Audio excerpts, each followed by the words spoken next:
दिख रहा है कि समीकरण में बदलाव आया है। दो ही वजह हो सकती है, या तो टिकट बंटवारा आशुतोष जी, या तो टिकट बंटवारे में एनडीए ने जो किया उसकी वजह से अगड़ी जाती है, उन्हें देखा कि नहीं हम इस बार उधर जाते हैं, या फिर नौकरियों की कमी, किल्लत पैसे की, परिवार को चलाने की दुविधा के बीच जात के ऊपर उठकर लोगों ने उम्मीद की तरफ वोट किया। देखिए, पहली बात, आपका जो ओपिनियन एग्जिट पोल है वो साफ बता रहा है कि जो आरजेडी गठबंधन है उसको 44% के आसपास वोट मिल रहा है। हाँ। अगर आप 2015 के आंकड़ों को देखें तो 2015 के आंकड़े कहते हैं कि आरजेडी को 18.6%, कांग्रेस को 6%, और लेफ्ट को करीब 3 से 4%। अगर इन सारे आंकड़ों को जोड़ लें तो आपको 28-29% वोट भी उनका था। अब अगर वो 44% तक आया है तो जाहिर सी बात है कहीं ना कहीं तो टूट के आया है। तो और ऐसा कब होता है? जब आपको 15% का जंप मिलता है आपके वोट शेयर में। अगर 15% का जंप है इसका मतलब लैंडस्लाइड जंप है। काफी लोग टूट कर इधर आए और काफी तरीके से लोग जो हैं थोड़े से दिग्भ्रमित हुए जो पहले जिसको वोट दिया है। इसका सबसे बड़ा कारण जो मुझे लगता है, एक तो जिस तरीके से कोविड को मिसमैनेज किया है। और देखिए, एक बात हम समझ जाते हैं, जो मनुष्य की साइकोलॉजी होती है, जब वो अपमानित महसूस करता है कि उसके अपने गार्डियन ने जिस तरीके से कोविड के संदर्भ में, जैसा कोटा का सवाल था, तो उत्तर प्रदेश के मुख्यमंत्री ने अपनी गाड़ियां भेजी उनको लाने के लिए, लेकिन बिहार के मुख्यमंत्री ने उसको इस तरीके से हिकारत की नजर से देखा।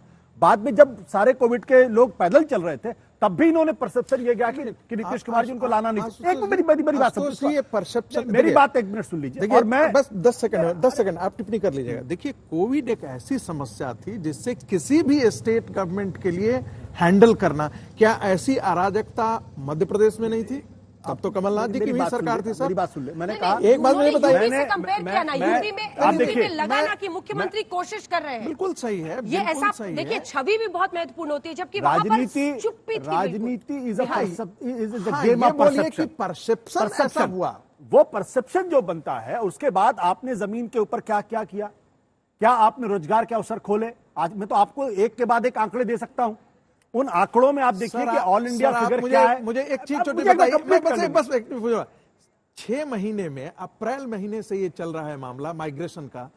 6 महीने से आज नवंबर में चुनाव होने वाला है, ऐसी कौन सी इंडस्ट्री आप खड़ा कर देंगे, ऐसे कौन से रोजगार के साधन आप दे देते? एक्सेप्ट सुन तो लीजिए ना मेरी बात। नहीं, ये बार कल से मुद्दा ये इस पे अरे आप मुझे जिक्र हो रहा है, आप मुझे बताइए कौन सी ऐसी इंडस्ट्री लगा देंगे जिससे आपको रोजगार क्रिएट किया जाएगा, एक्सेप्ट कि आप उनको वेलफेयर स्टेट के नजरिए से आप उनको मोनेटाइज करें। ट्रेन किस पटरी पर चलती है समझ ही नहीं आता। संगीत जी, पहली बात आप समझिए, इन्होंने शुरू में खुद ही कहा कि कोविड के वक्त मिसमैनेजमेंट, मैंने खुद ही शुरू किया था। पटरी इतनी बदलती है ना आपकी ट्रेन। देखिए संगीत जी, एक बात आप समझ लीजिए, अगर मैंने जो आपको आंकड़े दिए हैं, अगर 15-16% के वोटर का माइग्रेशन अगर एनडीए से हटके इस तरफ हो रहा है तो इसका मतलब यह है कि कोई फंडामेंटल प्रॉब्लम है।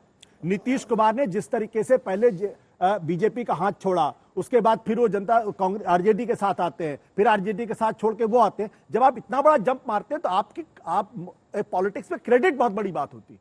आपकी क्रेडिबिलिटी खत्म हो गई। उस क्रेडिबिलिटी को आपने मल्टीप्लाई कर दिया कोविड के मिसमैनेजमेंट से।